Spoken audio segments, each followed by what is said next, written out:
Hello again, everybody, and welcome into Gamecock Central Radio. Emerson Phillips joined by Wes Mitchell. We're counting down the days to the start of 2016 Gamecock football season. And Wes, we had SEC football media days last week in Hoover. We're going to recap that very briefly here. We've got a couple more Gamecocks being named to a couple of these preseason watch lists, and just one Gamecock named to the preseason All-SEC team. We're going to talk about all this today, and a lot about what Will Muschamp talked about during media days. He revealed a little bit of information about the quarterback position, and he also gave an update on the Sky Moore injury, and we got a couple other Will Muschamp items to touch on today. But Wes, these summer camps continue, and I know you're covering that this week for GamecockCentral.com. We're going to talk about that today also. So dog days of summer here, Wes, and we're slowly counting them down to the start of the football season. Yeah, it'll be here before we know it. As we're recording this, we're, a couple of weeks away from camp starting. So, pretty soon fans will go from reading about recruiting and sort of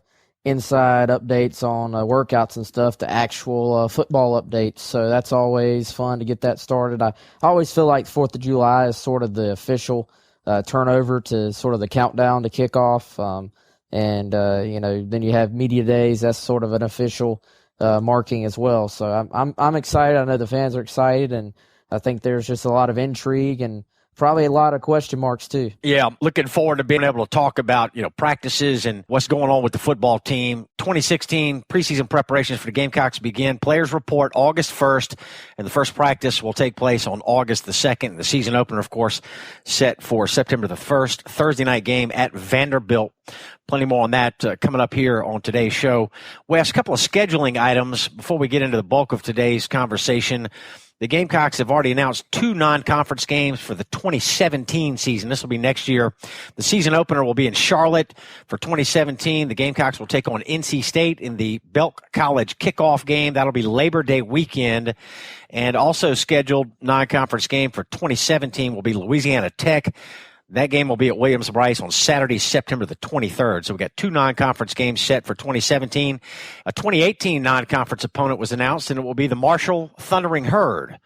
A second ever meeting between the Gamecocks and the Thundering Herd. Remember, Marshall came to Williams-Brice and beat the Gamecocks during the 1998 season, I believe it was. So it'll be September 15th game with South Carolina hosting Marshall. That's in the 2018 season. So, Wes, your thoughts on these non-conference games looking ahead the next couple of years? I think always fun to play, an NC State, go ahead and play a border school. And then Marshall, it makes sense for Marshall, I think, to schedule that game too. They do a lot of recruiting in this area. It seems like, some of the more under recruited guys in the state of South Carolina always seem to mention Marshall is in the running with them. So I think that makes sense for Marshall to schedule that game as well.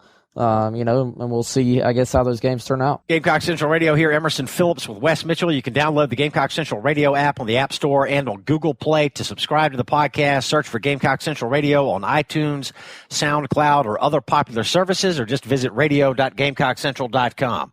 All right, Wes, let's talk 2016 Gamecock football now. A couple of Gamecocks named to preseason watch list. David Williams, Gamecock running back, named to the Doak Walker Award watch list, and TJ Holloman named to the Dick Butkus Award list. Wes, any surprise that these two were named to these lists? I know a lot of players get named to the preseason list. They want to include, a lot of people, especially players coming back with playing time and experience from previous years, and certainly Williams and Holloman qualify. But, Williams didn't rack up big yardage totals last year, and I'm wondering if you're surprised that he made the Doak Walker Award list. Yeah, a little bit surprised. I mean, not as a knock on David Williams, just as, like he said, he really has not had a season where he was the top guy and put up big numbers. So, I think South Carolina would love to have him put up big numbers this year. Obviously, they need him to put up big numbers. But, I think also you look at these lists, a lot of times they're very, very long, all-inclusive lists to where if you're looking like you're going to be a starter at a major conference school, they're going to find a way to put you on there. So not really a huge surprise there. I think TJ Holloman, is another guy that sort of probably isn't a nationally known name, but he is a solid contributor for South Carolina. He's made a bunch of starts. He's a senior now, and, there's no Sky Moore there, so somebody's going to have to make a lot of tackles for South Carolina in this linebacking core. I think you listen to Will Muschamp talk, and I think there's probably a little more hype around the idea of Bryson Allen Williams, as far as locally if you look at that position. But, I think with both those guys, it at least does make sense for them to get those recognitions. Obviously, you want for those names to still be mentioned in that conversation when the actual rewards are coming out later on this year. Wes, the media met in Hoover last week for SEC Media Days, and only one Gamecock was chosen by the media to be a part of the preseason All-SEC teams. It was senior place kicker Elliott Fry, earning third-team preseason All-SEC honors. He was the only Gamecock named. Yeah, I think that says something right now about the expectations for this team. I think, obviously, around the conference, expectations are very low. They were picked to be last in the East. I thought they'd maybe get a little bit more respect than that, possibly picked sixth or maybe even fifth by the media, but obviously they weren't picked dead last. And then, there's no real true player. I think if Sky Moore was going to play this year, he very clearly would have been on one of those lists as far as the preseason goes. But you know what? It's one of those things where generally these lists, the media is going to pick the most high-profile players. Not always the best player, but generally the more high-profile players on the better teams. And with South Carolina, you have so many unknowns across the board, and you're a team that's not getting a lot of praise. So you add those two things together, it's not really a surprise. It doesn't mean there couldn't possibly be good players. I think Deebo Samuel has a chance to be an all-conference type performer for South Carolina. I think that Bryce Williams has a chance to have a really big year. They're going to need Jamarcus King, the new cornerback, to have a really big year. That's not to say guys can't play their way into that conversation. It's just right now the expectations are not high. And so it's not a surprise, but I think if you're South Carolina, if you're this coaching staff, if you're these players, I think you embrace it. You have to sort of embrace that underdog role. I saw some players sort of tweeting about the fact they were picked dead last. And you know what? They can sort of, it sounds silly to say, but when the expectations are so low, they can sort of go ahead and start to surpass those just by winning week one. You're picked dead last. You're behind Vanderbilt. So to go into Vanderbilt and take a road win to start the year on a Thursday, to start the Muschamp era, that to me would be absolutely huge. You never really want to be in a situation, let's be honest, where beating Vanderbilt is a huge win. You never want to be in that spot. But if everyone around this program is being honest with themselves, that's where things are right now. So going down there, starting SEC play 1-0 with a chance to get to 2-0, Mississippi State is a beatable team. So that to me is just a massive, massive game for as far as this season goes. Yeah, the Gamecocks have got first three SEC games all on the road. That's the first time in 15 years that any SEC team has had to play 3 straight road games to open conference play. So a bit of an interesting scheduling situation for the Gamecocks this year. Maybe a tall order, but maybe a manageable situation with the 3 opponents, Vanderbilt, Mississippi State, and Kentucky, to open SEC play here in 2016. So, Wes, you talked about Deebo Samuel, the wide receiver, redshirt sophomore out of Chapman High School here in South Carolina, and I think a lot of Gamecock fans are optimistic that Deebo Samuel is going to be able to pick up some of the slack at the receiver position and possibly be a go-to guy and maybe even an all-conference performer here in 2016. But he's going to have to stay healthy, number one, which he had difficulty doing last year, so that'll be paramount. But Samuel's success this year will also largely be determined to at least some extent by the ability of Gamecock quarterbacks to get pass protection and distribute the football. So Muschamp talked to the media in Hoover last week about the quarterback position. And, Wes, I wasn't expecting to get a lot of news or information out of media days last week, but maybe that's because we've grown so accustomed to having a head coach who's been in place for so long.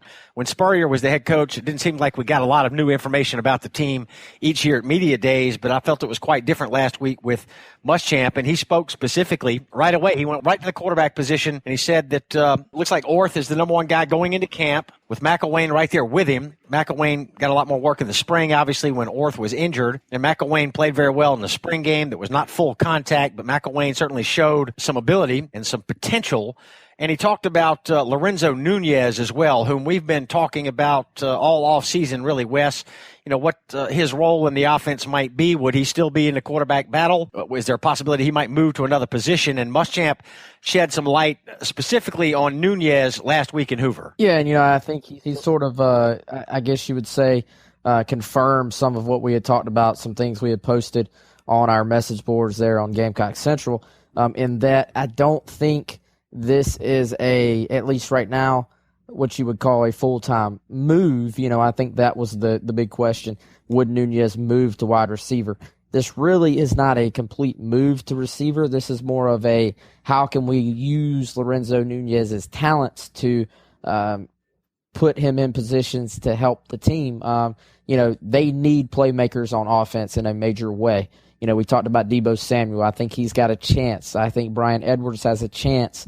David Williams, Rico Dowdle in the backfield, they have a chance. But, this is not some team that has, two deep receivers worth of guys who you feel good about. So they got to find ways to put people in position to help with Nunez. I think you see him at quarterback in some wildcat-type looks. You see him at receiver in some particular looks. You maybe even see him in the backfield sort of lined up as a running back. I think right now there's really no limit to how you could use him, and I think if this staff is going to really be good if they're going to be decent on offense even, they're going to need to find ways to put their players in a good position to help. And I think Nunez, just too talented athletically to watch from the sidelines. So I think short yardage, red zone, stuff like that, especially if Perry Orth is the guy, even if McElwain's the guy, you don't really want your starting quarterback getting just, hit all the time. So I think some short yardage situations, you look, in particular, Nunez's size plus his speed, his ability to make people miss. He's up to 6'3", about 217 pounds. He's added a lot of upper body strength. He's probably as big as he's ever been, from what I've been told.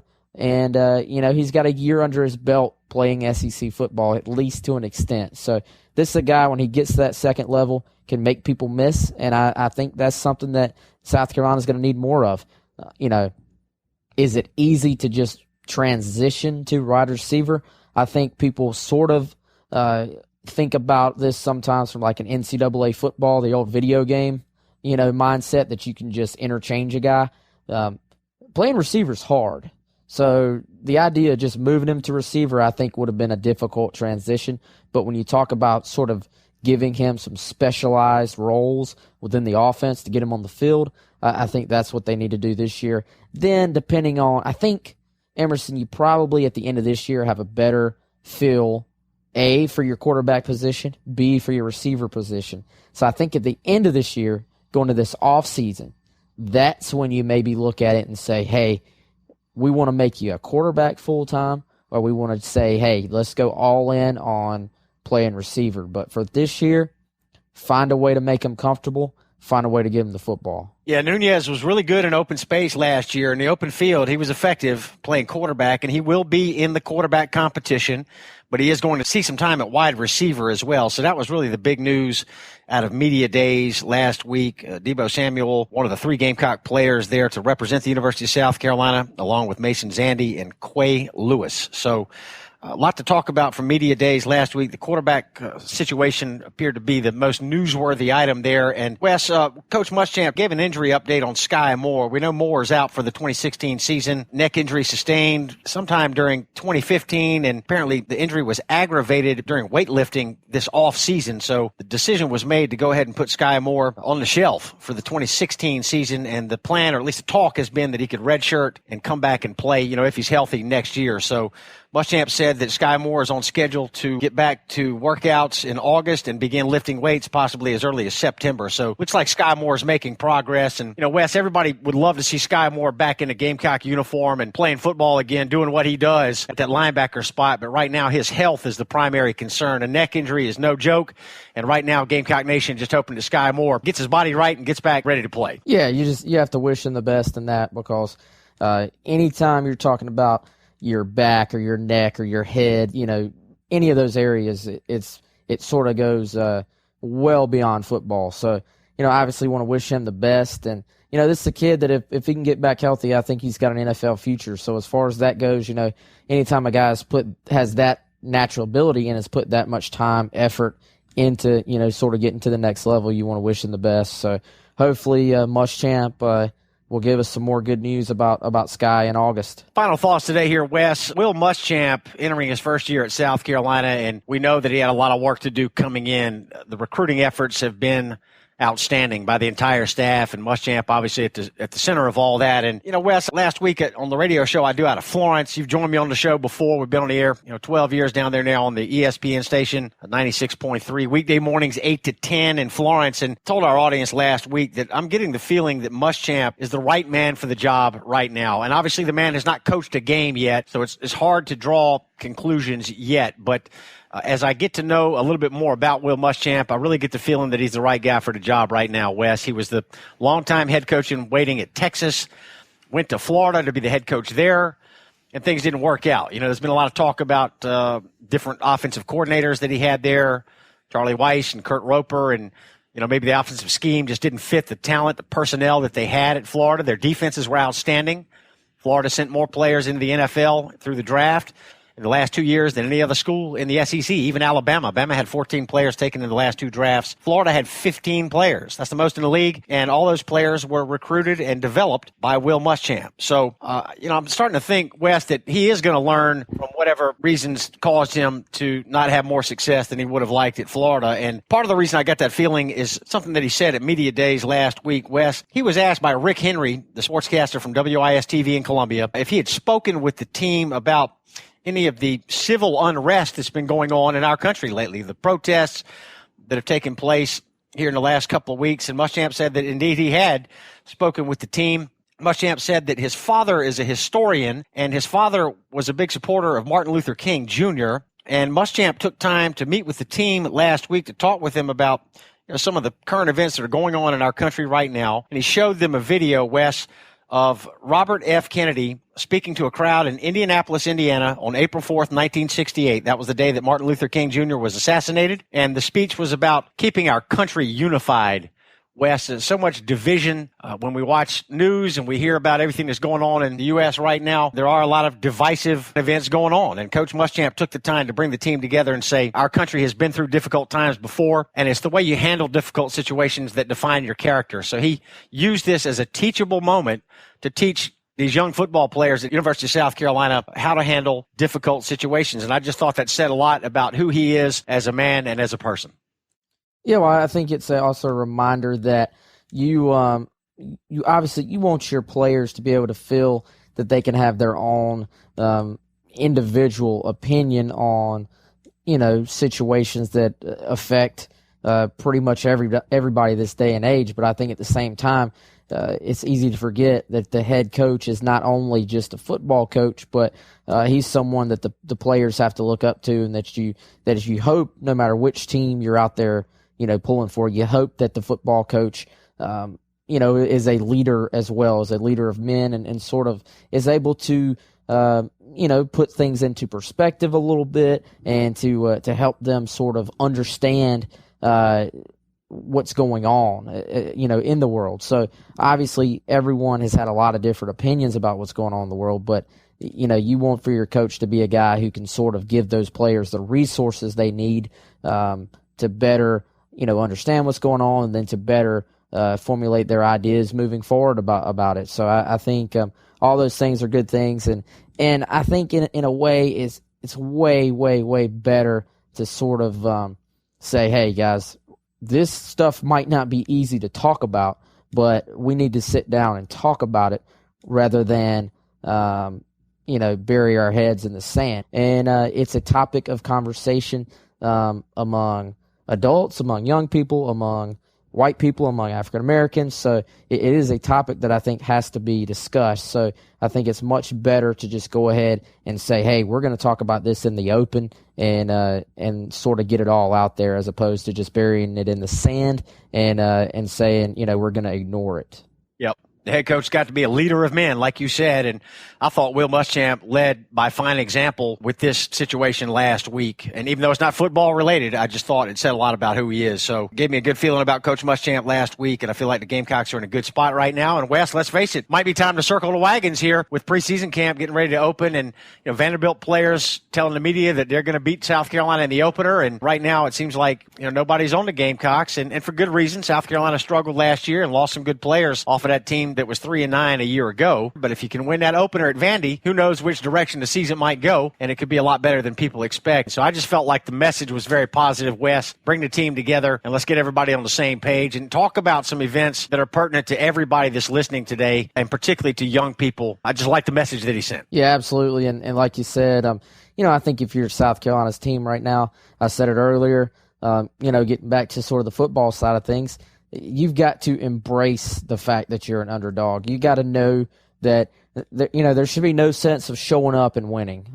Sometimes if a team is getting a little bit of hype, you do wonder, are they going to sort of think they've arrived? There's not going to be that with South Carolina. They're going to have to fight. They're going to have to scrap. That's probably going to be a close, low-scoring football game in Nashville. And you know what? They're going to have to go out there and try to find a way to inch out a win. So, I think you embrace the sort of blue-collar mentality. You embrace the fact that you're an underdog and then go from there. There's been a whole lot of questions surrounding Gamecock football throughout this offseason, and we're going to start to get answers very soon. We are 45 days away from kickoff, and players will report for preseason camp on August 1st, and the first practice will take place on August the 2nd. Good stuff today, Wes. We appreciate you. All right, Emerson. We'll talk to you soon, man. All right, that's Wes Mitchell, and I'm Emerson Phillips, and this is Gamecock Central Radio. Thanks for being with us.